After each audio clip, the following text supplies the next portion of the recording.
you to everyone that's on the call. I'm excited to talk a little bit about the upcoming season and App State wrestling and our outlook for the 2025-26 season. Um, there's a lot of things that I've kind of noticed about this team throughout the preseason. I feel like that we've got a lot of young, energetic competitors in our room that are trying to make a name for themselves, trying to make a mark. And I think that's kind of been the theme this preseason is a little bit of youth and energy. And that's been honestly refreshing for me.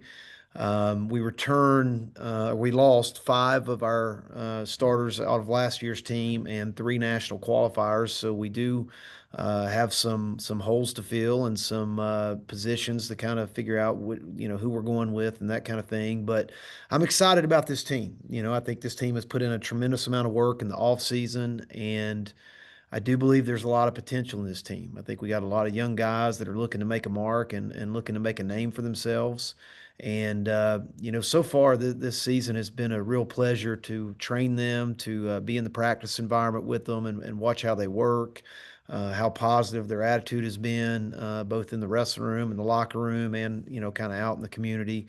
And I do believe this team has some good potential. I know we got a lot of unproven guys and a lot of young guys that, new faces that might be in the lineup this year. But I'm encouraged. I think that they've definitely put in the work, and I think that we have a group that's capable of competing at a high level, and we just need a little bit of experience. And obviously, I think this group's coming in with a lot of energy, and hopefully that will develop into confidence, and and then eventually hopefully some experience and maturity. Coach, when we look at this preseason going into what you've got building up for the opening weekend, a year ago, there was a vastly different scenario at App State and in the region where you guys were helping out the area clean up from a hurricane and that type of adversity for the area and team building kind of carried through. And what did your team really learn from all that? And how has this preseason kind of been more normalized after what happened last year? And what are some things that you learned from that whole process about your team? Well, I think both from my standpoint and from our team standpoint, it taught us a lot about resilience. I mean, last year we had the devastation of the hurricane that happened right in the middle of preseason, and we had to pause our preseason schedule for several weeks. And our focus turned from at that point not only kind of taking a minute from preparing for the upcoming season, but to reach out and to help our fellow people in the community that were in desperate need. And the devastation that the hurricane brought really, I think showed us the need for gratitude and to be thankful for all the things you do have. And when things, are going well, I think our guys, it taught them a little bit of resilience last year. I mean, we spent the majority of last season without a locker room. Our training environment was very different, especially the first couple of months when we were out of the wrestling room and having to move mats and get rid of mats and that kind of thing. And it took a little bit of an adjustment, the first semester especially, to kind of get into a normal feel, so to speak. And I do think our guys had, showed a lot of resilience last year. Nothing came easy. We had a lot of adversity throughout the year, not only the hurricane, but with key injuries and things like that. And we still were able to come away with a regular season and a tournament championship. And, it wasn't pretty. I think that we had a lot of adversity we had to battle, but I think our guys learned a lot about resilience and just staying committed to the process and the culture of this program. And then this preseason has been much more normal, as you said, Jason. We've had a lot more. We've got great facilities now. Our locker room was renovated during the cleanup from the hurricane, so we have a really nice locker room. It's got it's even more amenities to it now than it had before the hurricane. And our wrestling room is back to normal. We've added some new cardio equipment and some weight equipment at the end. We've got new mats that are going to be installed tomorrow. And so there's a lot of great things, but our preseason's been very normal this year. We've had a normal fall schedule with our training and our facilities. and our guys have really done a great job in this all season of putting in the work. So, everything has been very different from a year ago. As we move forward to your preparation, looking at the schedule, I'm a schedule guy. I love looking at attendance figures and things like that, and you've kind of created that rabid environment there. Look at the schedule this year, not a heavy non-conference home load this year. A lot of travel this year with the non-conference. Your home schedule really heavy in the SoCon. So contracts being what they are, what are you looking at this year's schedule, and where do you think it benefits your guys the way your lineup is set up this year? Well, the lineup looks very different than it has. I mean, the schedule looks very different than it has in previous years. I mean, we're going to some new events. I mean, obviously we added the Journeyman to our schedule this year. I think the national duels and kind of how all that's fell in the timeline of the season probably affected a little bit of our schedule. And so we've got a couple new events. We owed West Virginia a date, so we're going up there for a quad, and we're on the road at Duke and Virginia Tech for our non-conference matches, and then the only non-conference home match we have is NC State, which will be a big one. But it's just kind of the way the schedule fell this year. I do think it provides a lot of opportunity for our guys. I mean, we've got, like I mentioned before, a lot of young guys that are looking to make a name for themselves. They're going to be battle tested early. We're going to see a lot of national competition right out of the gate, and I think it will give some of our young guys an opportunity to maybe make a name for themselves. We'll be on the road the first 3 weekends in November, which will be very challenging, to say the least, with this young team. But I also think it'll help hopefully grow up our lineup and our young guys by the time we get back at home for our open and the first home duel against NC State later in November.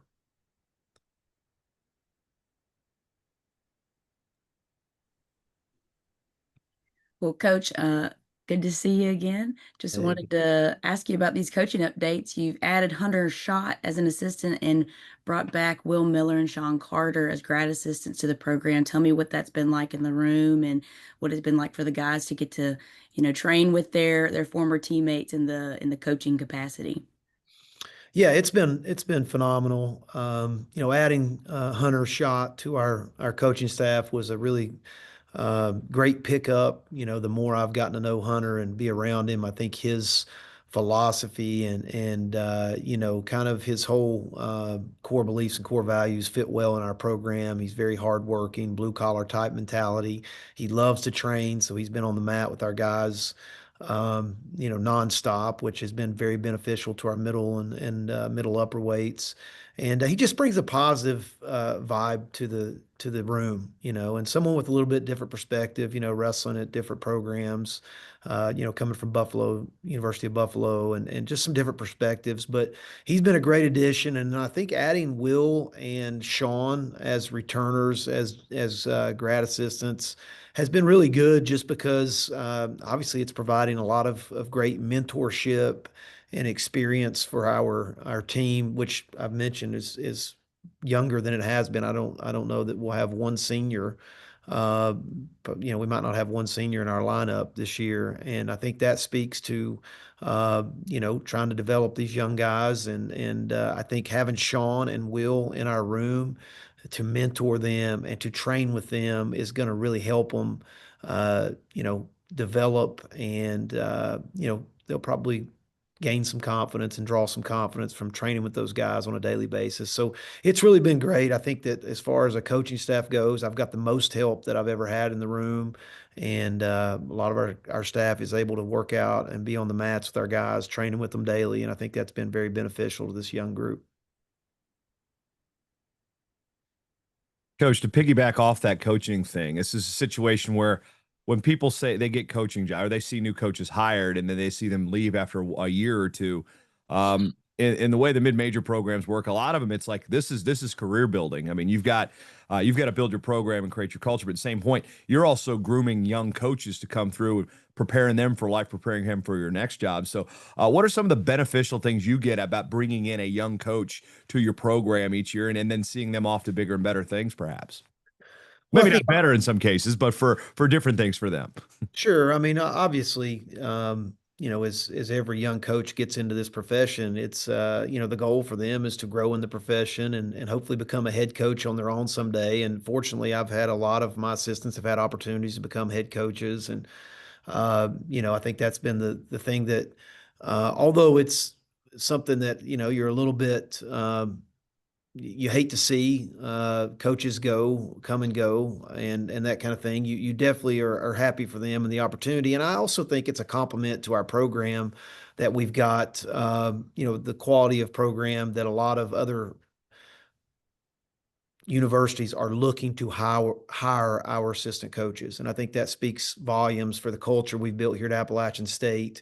And, some guys, come and obviously are trying to learn and to grow in their career and have better opportunities. And I think the good thing, the positive thing that I've been able to, especially in that like volunteer position, or now it's called the third assistant position, it's kind of hard to keep that position sustained for a long time just because of the way the position is, and obviously young guys wanting to move up in the profession.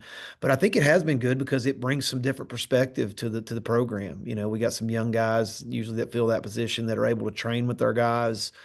Uh, as of recent, a lot of them have came from different universities, so they kind of give you a little bit of a different take on things, and maybe you hear a little bit about some of the things that they did in their collegiate career and some of the training methods and things like that. And so, I'm always trying to soak some of that stuff up, learn from these young guys. I mean, I've seen almost every assistant I've had, I've learned something from them. And, that's part of the game too, is trying to continue to evolve and learn new things and grow as a coach as well.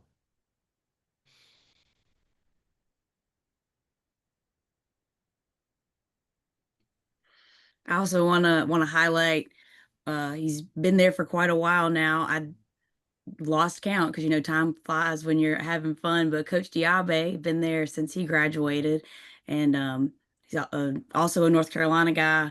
So that's just really awesome that you've been there to watch him develop as a college athlete into a college coach, and that growth and development and mentorship. So what's that like for you to watch your athletes become your colleagues and kind of you just watch us, or I say us because I was on within your program at one point.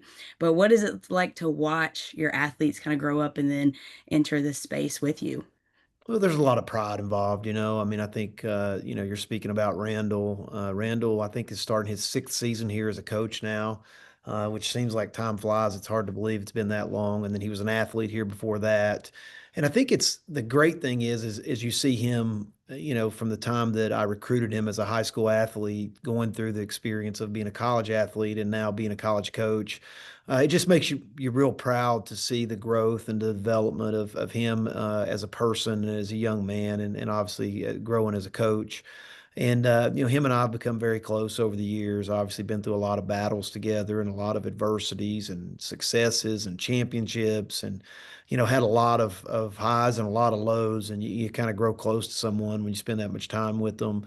But I think it's been really good. I mean, I like having. I mentioned I like bringing in some coaches from different programs, but I also like keeping some of my own guys here that have been through the program from start to finish and have bought into it. And I think they have a little bit of pride in the Appalachian A and the black and gold. And so I think that's been good. And I'm really proud of Randall and the man he's become, and the growth he's made as a coach. And he's getting ready to be a father. He'll be a father here probably later next month. And obviously going to be excited for him and Jasmine as they welcome a newborn.